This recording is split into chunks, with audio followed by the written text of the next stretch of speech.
시청자 여러분 안녕하십니까. 저희 박물관 세대 오늘은 사천에 있는 한국항공우주박물관에 와 있습니다. 오늘 제가 여기 왜 왔을까요? 2차 세계대전 태평양 전쟁 최애 전투기를 여러분들께 소개해 드리려고 여기에 왔습니다. 자, 오늘 이 전투기를 소개해 주실 분을 모셨습니다. 안녕하십니까. 네, 안녕하십니까. 항공우주박물관에 근무하고 있는 박태부 부장입니다. 아, 예. 오늘 제가 지금 시청자한테 말씀드렸거든요. 네. 최애 전투기를 제가 좀 소개해 드려야 됩니다. 그 주인공이 누굽니까? 2차 세계대전에 네. 당시에 가장 빠르고 강력한 네. 항공기이고 미 해병대와 해군의 주력 항공기를 사용했고 또 지금 이야기하면 멀티롤 항공기라고 이야기할 수 예, 있는 콜세어 F4U. 네, F4U 콜세어 네. 전투기입니다.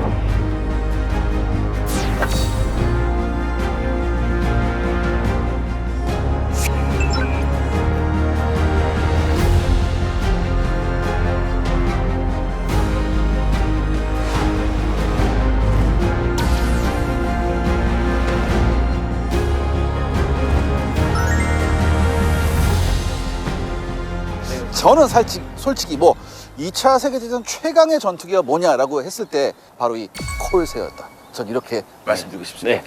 근데 부장님, 예. 이 콜세어를 우리 그때 6.25 전쟁 당시 우리 공군이 썼었나요? 아, 저희 공군은 사용하지 안 않았는데요. 왔죠. 그런데 우리 공군이 안 썼기 때문에 이 비행기가 어떻게 여기 있을까? 이건 조금 제가 그렇죠. 궁금하거든요. 1971년도에 당시 국무총리였던 네. 김종필 국무총리께서 네. 한국 전쟁에 사용되었던 콜세어 전투기가 많은 활약을 했으니 당시에 태평양 함대 사령관이었던 윌리엄 존스 그 사령관님께 부탁을 하셔가지고 당시에 이제 이 항공기가 여의도에 있는 안보 전시관에 전시가 되었다가 네. 이 전시관이 저희 쪽으로 이전하면서 네. 이쪽에 오게 되었습니다.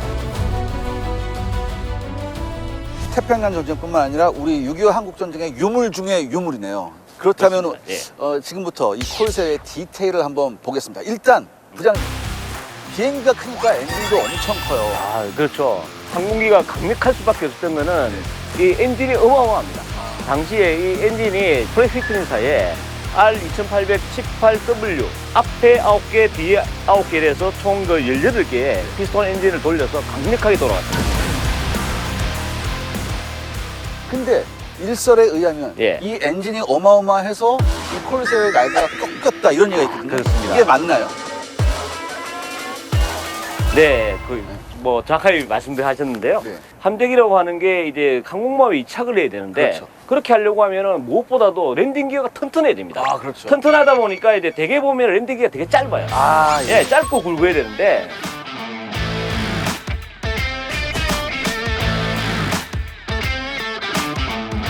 얘가 이제 워낙 큰 엔진을 달다 보니까 프로펠러가 엄청 커요. 그러니까 얘가 엔진 마력수가 2000마력으로 엄청나기 때문에 프로펠러 길이도 길어요. 굉장히.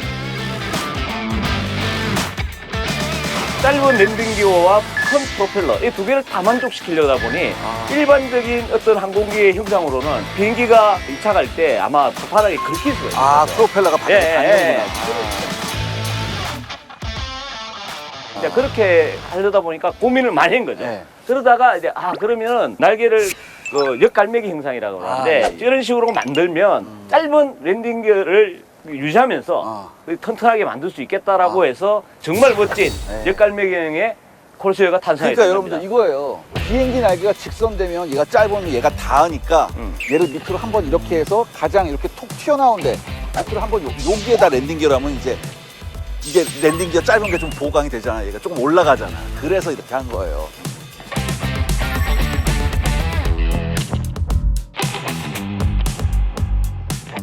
여러분 사실 일본군도 태평양 전쟁에서 2000마력 전투기가 나와요. 후반기엔 나오는데 얘네가 이거 양산에는 실패하거든요. 또 균일한 품질의 2000마력 전투기 양산에는 실패합니다. 그래서 전쟁 후반까지 어쩔 수 없이 일본군은 자기네들이 쓰던 제로 전투기를 쓸 수밖에 없어요. 제로선을 쓰는데 제로선이 보통 1200마력에서 왔다 갔다 해요. 그래서 얘하고 에너지 파이팅을 할 때는 상대가 안 됐죠. 속도에서 뭐 급강화 능력 다 안 됩니다. 그렇기 때문에 일본군은 이 콜세어를 보면 죽음의 사신이라고 불렀었어요. 그렇다면 이게 이제 날개에 12.7mm가 있음에도 불구하고 아까 말씀하셨잖아요. 이게 멀티롤 전투기다. 그렇습니다. 그러니까 지상 공격에도 굉장한 활약을 했을 건데 그렇습니다. 그렇다면 무장을 어디다 달죠? 여기 보시면 네. 날개 주위에 보면 오른쪽 왼쪽에 보면 하드 포인트가 큰 게 두 개 있습니다. 이게 각각의 그 1000파운드씩의 네. 폭탄을 달 수가 있고요. 그렇죠. 보통은 이게 네. 장거리 할 때는 여기다가 연료 탱크를 많이 그렇습니다. 예. 개씩. 그것뿐만 아니고 이제 저기 보시면 네. 로켓을 그때 5인치 로켓을 갖다가 네. 네 발을 네 발을. 한쪽 날개에 네 발씩 총 8개를 아. 할 수 있었습니다. 그러니까 이게 5인치 로켓이었다는 건 여러분들 그냥 폭탄이면 날아가면서 그냥 떨어뜨리거든요. 떨어뜨리고 가면 되는데 로켓은 뭐예요?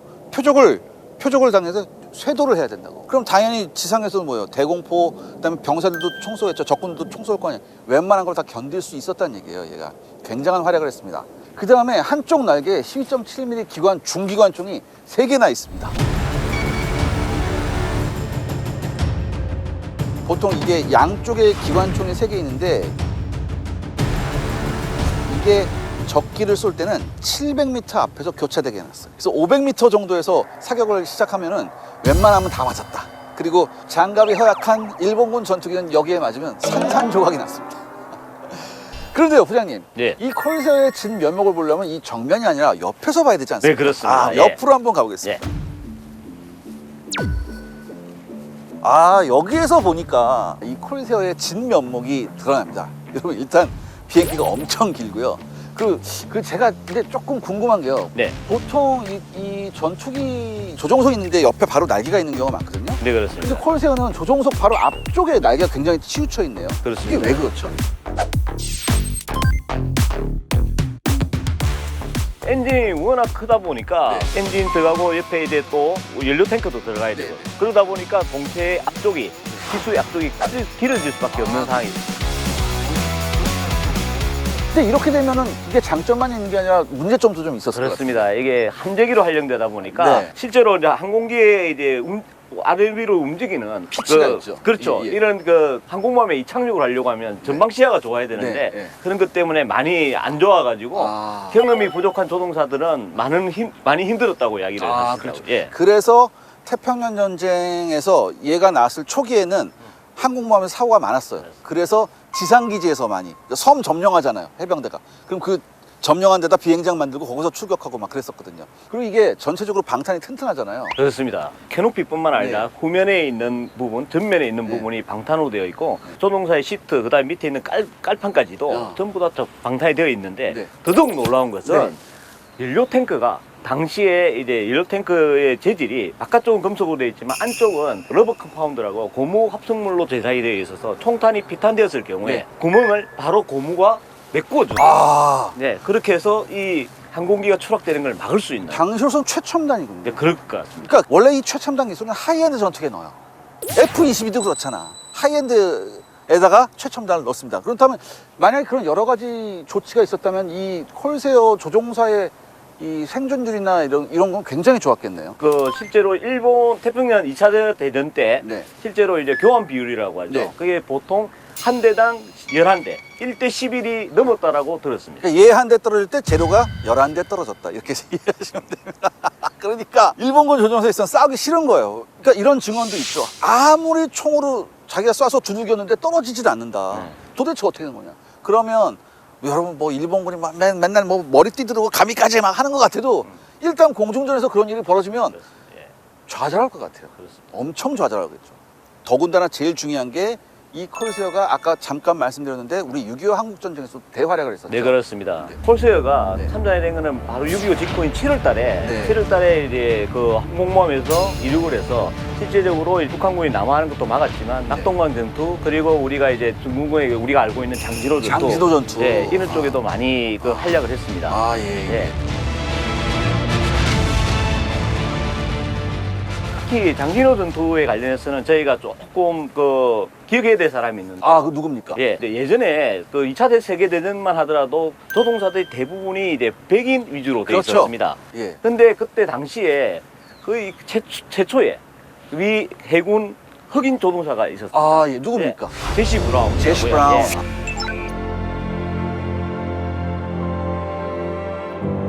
장진호 전투 때 이제 우리 미군을 좀 이렇게 지원해주기 위해서 출격을 하셨다가 이제 피탄되셔가지고 아. 수락을 하셨습니다.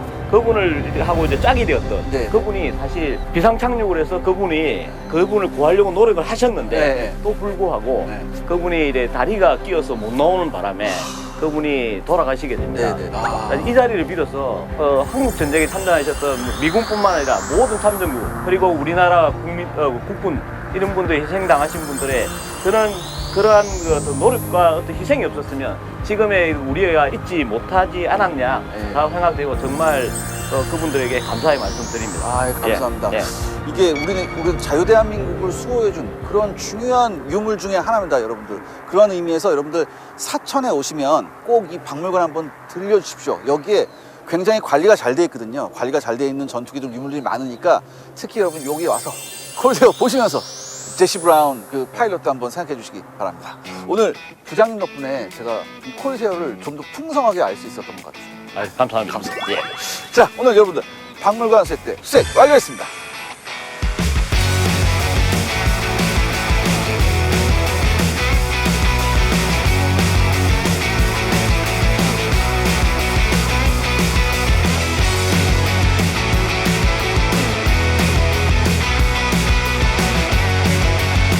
여러분, 우리 KFN의 KT 번호가요 101번. 우리가 국군의 날 언제예요? 10월 1일이잖아요. 그래서 101번으로 채널이 옮겨졌습니다. 여러분 101번 꼭 기억해 주세요.